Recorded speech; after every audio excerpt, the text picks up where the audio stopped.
அனைவருக்கும் இன்றைய மதிய நேர வணக்கங்கள். நான் சிவகுமார் சிவகஜன், யாழ்ப்பாண பல்கலைக்கழக மாணவர் ஒன்றியம். இன்றைய தினம் ஸ்ரீலங்காவினுடைய அரச படைகளினால் இறுதி ஈழப்போர் காலகட்டத்திலே கைது செய்யப்பட்ட அல்லது அதற்கு பின்னரான காலப்பகுதிகளிலே கைது செய்யப்பட்டு தொடர்ந்தும் ஸ்ரீலங்காவினுடைய சிறைகளிலே வாடிக்கொண்டிருக்கக்கூடிய உயிரான தமிழ் அரசியல் போர் கைதிகளுடைய விடுதலையை வலியுறுத்தி இன்றைய தினம் போராளிகள் நலன்புரி சங்கத்தினாலே முன்னெடுக்கப்படக்கூடிய இந்த கையெழுத்து போராட்டத்திற்கு வலி சேர்க்கும் விதத்திலே யாழ்ப்பாண பல்கலைக்கழக சமூகமாக மாணவர்கள் நாங்கள் இங்கு ஒன்று திரண்டு அதற்கு கையெழுத்திடும் இந்த போராட்டத்திலே பங்கெடுத்திருக்கிறோம். உண்மையில் தற்பொழுது வரையில் 10 அரசியல் கைதிகள் 162 2017 ஆண்டு 162 இருந்த தமிழ் அரசியல் கைதிகளுடைய எண்ணிக்கை தற்பொழுது 10 குறைவடைந்திருக்கிறது. இருந்த போதும் மாறி மாறி வந்த ஸ்ரீலங்காவினுடைய ஆட்சிகளால் இன்றும் அவர்கள் தொடர்ந்தும் சிறைகளிலே வாடிக்கொண்டிருக்கிறார்கள். அவர்களில் 8 பேர் மீது தற்பொழுது நீதிமன்றங்களிலே வழக்கு விசாரணைகள் இடம்பெற்றுக் கொண்டிருக்கக்கூடிய அதே நேரம் இருவர் இன்னமும் வழக்கு விசாரணைகள் இல்லாமல் தொடர்ந்தும் தடுப்பிலே வாடிக்கொண்டிருக்கிறார்கள் என்பதும் இங்கு நோக்கத்தக்க ஒன்று. தற்பொழுது ஸ்ரீலங்காவினுடைய அரசாங்கம் நல்லிணக்கம் தொடர்பான உரையாடலை இந்த நாட்டிலே அதிகம் பேசிக்கொண்டிருக்கிறது. கிளீன் ஸ்ரீலங்கா என்கின்ற ஒரு புதிய செயற்திட்டத்தை இந்த அரசு இந்த நாட்டிலே முன்னெடுத்துக் கொண்டிருக்கிறது. ஆனால் அந்த அரசினுடைய கைகள் முழுமையாக இனப்படுகொலையின் காரணமாக ஒரு இனத்தின் மீது வளைந்து திணித்த அந்த போரின் காரணமாக இரத்த கரைகளோடு படிந்திருக்கிறது. அதனை அந்த அரசு சுத்தம் செய்து கொள்வதற்கு முன்வர வேண்டும் என்று இந்த மாணவர் சமூகமாக இங்கு நாங்கள் குறிப்பிட கடமைப்பட்டிருக்கிறோம்.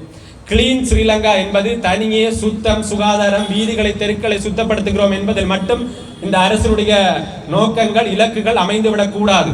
அது எப்பொழுதுமே மக்கள் மனங்களிலே இருக்கக்கூடிய ஆறாத வடுக்களை, மனங்களிலே இருக்கக்கூடிய ரணங்களை எப்பொழுதுமே தணிப்பதாக இருக்க வேண்டும்.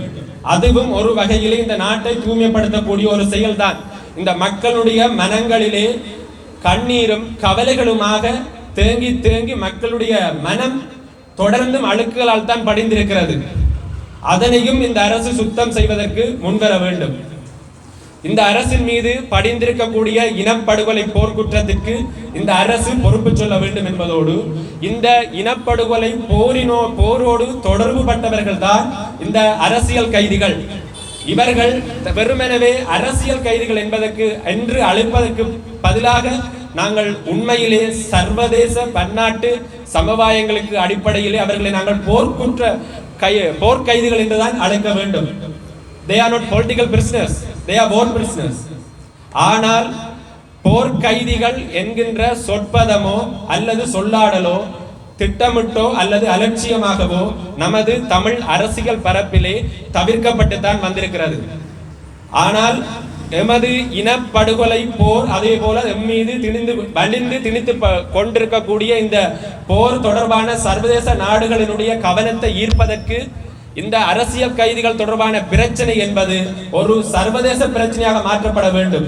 அவ்வாறு இது சர்வதேச பிரச்சனையாக மாற்றப்பட வேண்டுமே ஆனால் சர்வதேச ஜெனீவா சமவாயங்களுக்கு உட்பட்டு போர் கைதிகள் என்ற சொல்லாடல் தான் உபயோகப்படுத்தப்பட்டிருக்க வேண்டும். ஆனால் மாறாக ஒரு உள்நாட்டிலே நடைபெறக்கூடிய குற்றம் என்ற அடிப்படையில் அவர்கள் மீது பயங்கரவாத தடை சட்டத்தின் மீது அவர்கள் கையாளப்பட்டு கொண்டிருக்கிறார்கள் என்ற ஒரு வருத்தமான செய்தியையும் இந்த நேரத்திலே பதிவு செய்ய கடமைப்பட்டிருக்கிறோம்.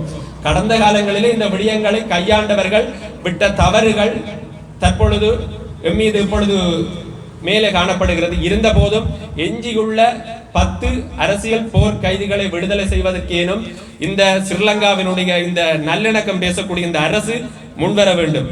அதிலும் குறிப்பாக ஒவ்வொரு அரசுகளுமே மாறி மாறி வந்து கொண்டிருக்கின்ற ஒவ்வொரு தருணங்களிலுமே தாங்கள் ஒரு நல்லாட்சி முகத்தை தான் வெளிப்படுத்தி கொண்டிருக்கிறார்கள்.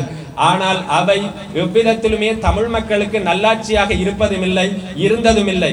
ஒருவேளை தேசிய மக்கள் சக்தி தலைமையிலான அரசு தமிழ் மக்களின் மனங்களை உண்மையிலேயே வெல்ல வேண்டுமாக இருந்தால் நீங்கள் நினைவேந்தல்களை விடுகிறோம் அல்லது தமிழ் மக்களுடைய உணர்வுகளோடு தொடர்பட்ட விடயங்களை விடுகிறோம் என்ற பாணியிலான நடவடிக்கைகளை விடுத்து உண்மையான நல்லிணக்கத்துக்கு நீங்கள் வர வேண்டும் என்பதை இந்த நேரத்திலே கூறிக்கொள்ள விரும்புகிறோம். உண்மையான நல்லிணக்கம் என்பது எனது காலிலே நோய் ஒன்று ஏற்பட்டிருக்கிறது என்று சொன்னால் காலை வெட்டி அகற்றுவது அல்ல. அந்த காலிலே ஏற்பட்டிருக்கக்கூடிய நோய்க்குரிய மருந்தை நிவாரணத்தை வழங்க வேண்டும். ஆனால் ஸ்ரீலங்காவினுள்ளே நிலவக்கூடிய அனைத்து சிங்கள ஆட்சிகளும் காலை வெட்டி எறிவதில் தான் குறியாக இருக்கிறார்களே தவிர தமிழ் மக்களின் மனவடுக்களையோ அல்லது சுயநிர்ணயத்துக்கான கோரிக்கையோ அல்லது தமிழ் மக்களுடைய தாயக கோரிக்கையோ ஏற்பதாக தெரியவில்லை. இந்த தமிழ் அரசியல் கைதிகளுடைய பிரச்சனை தாயக பிரச்சனையினுடைய ஒரு நீட்சி தான் என்பதையும் இந்த நேரத்திலே பதிவு செய்கிறோம். யாழ்ப்பாண பல்கலைக்கழக மாணவர் சமூகமாக நன்றி, வணக்கம். ஏனென்று கேட்கவும் நாதி இல்லை, இரும்பு கூட்டமைக்கு சொந்தமில்லை, நான்கு சுவருக்குள் தடைப்பிணமான எம்மை மீட்டெடுக்க யாரும் இல்லை, எம்மை மீட்டெடுக்க யாரும் இல்லை. கூண்டுக்குள் வாழும் ஈழத்து சொந்தங்கள் கூக்குரல் கேட்கிறதா? தமிழ் அரசியல் கைதிகளுடைய விடுதலையை வலியுறுத்தி அக்கினி சிறகுகள் அமைப்பு வெளியிடக்கூடிய வெஞ்சிறையினுடைய குரல் எனும் தலைப்பிலான இந்த பாடல் வெளியீடு தற்பொழுது இடம்பெறுகிறது. இந்த பாடலினை பாடலாக்கி இருக்கிறார் மாணிக்கம் ஜெகன் அவர்கள். அதுபோல பாடலுக்கு ஒலி வடிவம் கொடுத்திருக்கிறார் சங்கீர்த்தனன். அதுபோல பாடலுக்கு இசையமைத்திருக்கிறார் சிவ பத்மஜன் அவர்கள்.